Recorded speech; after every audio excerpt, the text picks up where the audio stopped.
എൻ്റെ ജ്യോതിഷ പ്രോഗ്രാമിലേക്ക് എല്ലാവർക്കും സ്വാഗതം.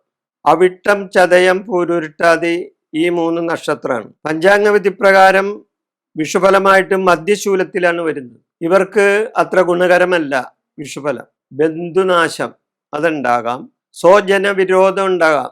വളരെ സ്നേഹത്തിലിരുന്ന ആൾക്കാർ ചിലപ്പോൾ ഇവർക്ക് വിരോധികളായി വരാം. അപമാനം ഉണ്ടാകാൻ സാധ്യതയുണ്ട്.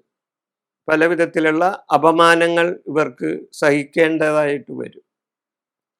മനക്ലേശങ്ങളുണ്ടാവും, കാര്യതടസ്സം, കർമ്മ തടസ്സങ്ങൾ, പ്രവൃത്തി തടസ്സങ്ങൾ, വിരഹം, മനോവിഷമങ്ങൾ, ചെയ്യുന്ന പ്രവർത്തികളിൽ തൃപ്തിയില്ലായ്മ, ബന്ധുജനങ്ങളുമായി സഹകരണമില്ലാത്ത അവസ്ഥ, ഇതെല്ലാം വിഷുഫലമായിട്ട് അവിട്ടം, ചതയം, പൂരുരുട്ടാതി ഈ നക്ഷത്രങ്ങൾക്ക് ഉണ്ടാകാവുന്നതാണ്.